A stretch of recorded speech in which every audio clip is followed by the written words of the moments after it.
इसको काटना, ये नीचे रखिएगा। हाँ कोई दिक्कत नहीं, हो जाएगा। इसी पर तो रखते आराम से। ठीक है, कहीं चलिए। नमस्कार साथियों, आज बिहार बोर्ड में पूछे गए प्रश्नों का सीरीज 2 लेक्चर है मेरा।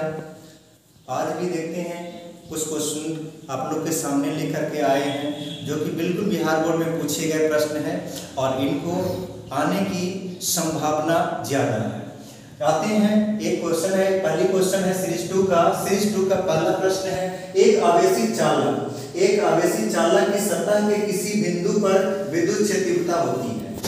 एक आवेशित चालक है, कोई आवेशित चालक है, मान लेते हैं कि कोई यही आवेशित चालक है। आवेशित चालक का ये सतह है, तो आवेशित चालक का सतह अगर धनात्मक होगा तो विद्युत क्षेत्रता की दिशा हमेशा बाहर की ओर होगी। विद्युत क्षेत्र तीव्रता की दिशा हमेशा बाहर की ओर होगी।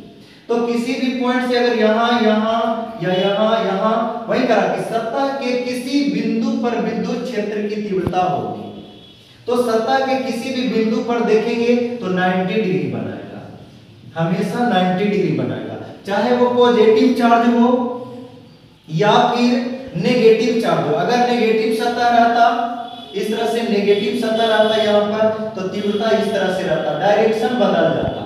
लेकिन हमेशा ये भी देखेंगे तो सतह के साथ 90 डिग्री का कोण बनाएगा, हमेशा सतह पर 90 डिग्री का कोण बनाएगा, सतह के साथ हमेशा 90 डिग्री, कभी भी 0 डिग्री नहीं बनाएगा, हमेशा सतह से बाहर निकलेगा जब वो सतह धनात्मक होगा। अगर सतह ऋणात्मक होगा, नेगेटिव सरफेस होगा, तो वो हमेशा उस पर भी आते हुए विद्युत क्षेत्र रेखाएं आते हुए प्रतीत होगी, यानी इसके साथ हमेशा 90 डिग्री का कोण बनाएगा, हमेशा 90 डिग्री का कोण बनाएगा। 90 डिग्री का कोण बनाने का मतलब है कि लंबवत होगा, तो 0 तो कभी हो ही नहीं सकता है, स्पर्शीय कभी हो ही नहीं सकता, स्पर्शीय का मतलब टेंजेंट लाइन हो ही नहीं सकता है, 45 डिग्री पर बिल्कुल नहीं होगा, तो वो हमेशा सतह के लंबवत होगा, और वो हमेशा सतह के लंबवत होगा। तो इस तरह से समझें कि किसी आवेशित चालक की सतह पर, किसी आवेशित चालक की सतह के किसी बिंदु पर विद्युत क्षेत्र की तीव्रता हमेशा सतह के साथ हमेशा 90 डिग्री का कोण बनाए। अब आते हैं दोस्तों दूसरे पॉइंट, दूसरे प्रश्न पर। दूसरा प्रश्न था विद्युत क्षेत्र तीव्रता। तो दूसरा क्वेश्चन है विद्युत क्षेत्र तीव्रता। इलेक्ट्रिक फील्ड का SI मात्रक होता है, इलेक्ट्रिक फील्ड का SI मात्रक विद्युत क्षेत्र तीव्रता। तो जानते हैं कि विद्युत क्षेत्र तीव्रता E बराबर F/Q0, E बराबर F/Q0, विद्युत क्षेत्र तीव्रता E बराबर F/Q0। यहाँ बल का इकाई न्यूटन और आवेश का इकाई कूलम।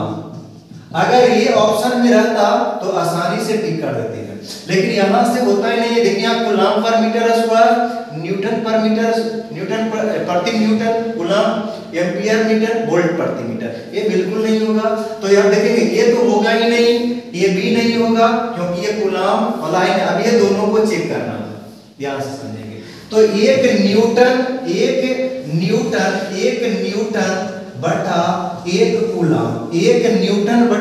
एक कूलम को बोला जाता है 1 वोल्ट प्रति मीटर बोला जाता है।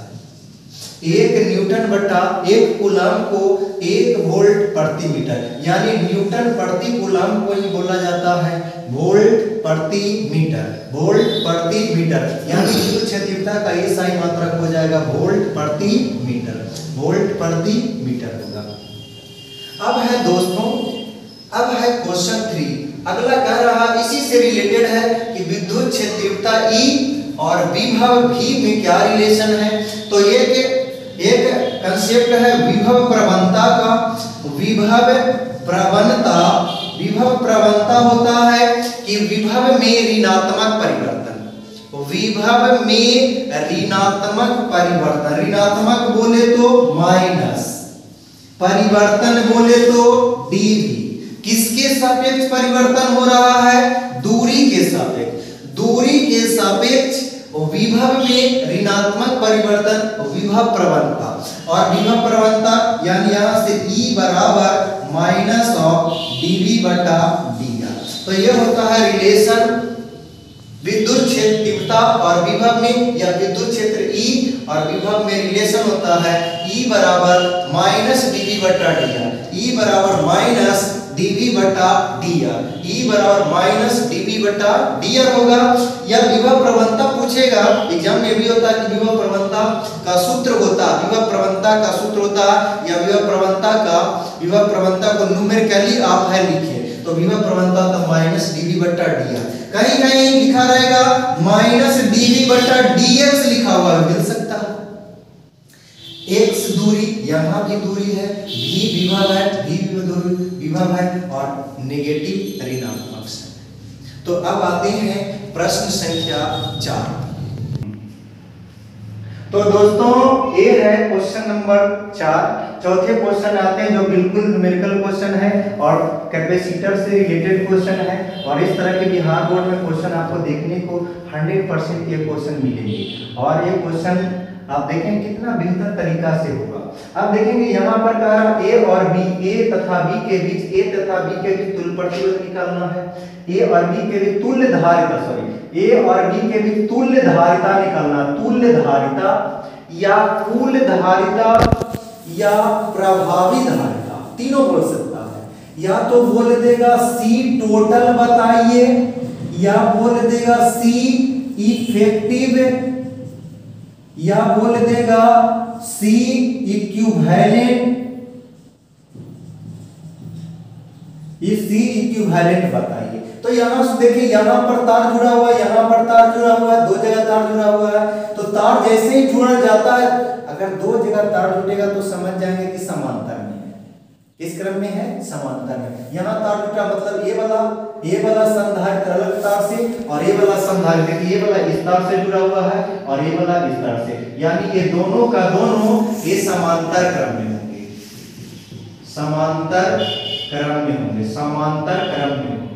जब समांतर क्रम में होगा तो इन दोनों का समांतर क्रम होता है C1 plus C2, C1 plus C2, C1 plus C2 यानी 3 जोड़ 2, 3 जोड़ 2 यानी 5 माइक्रोफैराड।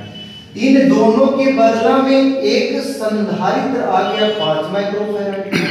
अब ये 5 ये वाला है 3 और 2 के साथ 4 एक ही तार से जुड़ा हुआ है, श्रेणी क्रम में होगा।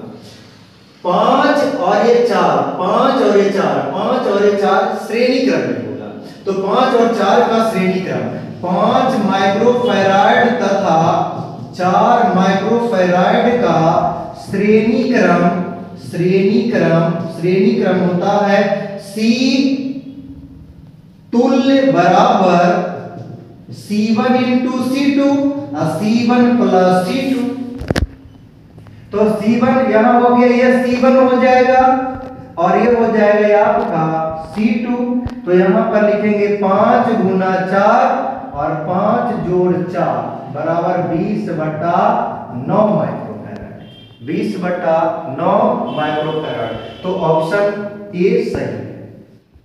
अब आते हैं क्वेश्चन, अगले क्वेश्चन पर। ये क्वेश्चन में भी देखेंगे ये दोनों तार है ना, यहां से देखेंगे ये दोनों एक ही तार से जुड़ा हुआ है, तो ये दोनों हो जाएगा सीरीज में, श्रेणी क्रम में।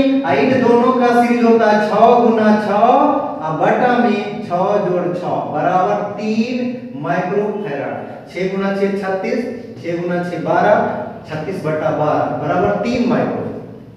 ऊपर वाला और नीचे वाला, ऊपर वाला 3 माइक्रोफैराड और नीचे वाला 6, ऊपर वाला 3 माइक्रोफैराड और नीचे वाला 6। जैसे इसका इक्विवेलेंट फिगर, इसी का इक्विवेलेंट फिगर बनाएंगे तो देखेंगे इस तरह से बन जाएगा, इस तरह से बन जाएगा। ऊपर वाला 6 माइक्रोफैराड, सॉरी ऊपर वाला आ गया था 3 माइक्रोफैराड का और नीचे वाला आ गया है 6 माइक्रोफैराड का। तो यहाँ है A और यहाँ है B, ये दोनों समांतर क्रम में। देखिए यहाँ से ये वाला अलग तार से और ये वाला नीचे वाला देखेंगे अलग तार से, यहाँ और यहाँ तार जुड़ा हुआ है।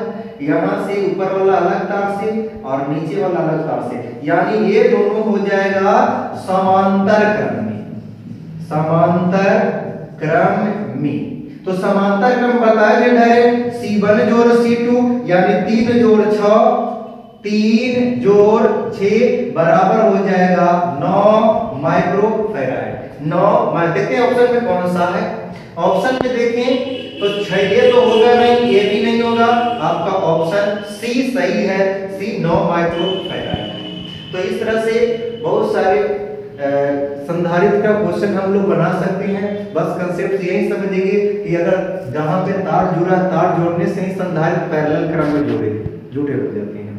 तो ध्यान से समझेंगे इस क्वेश्चन को और आप लोग बार बार प्रैक्टिस करेंगे। तो ये था आप लोग के सामने सीरीज दूसरा, और मेरी अगली सीरीज जल्द ही आपको अगले दिन मिलेगी।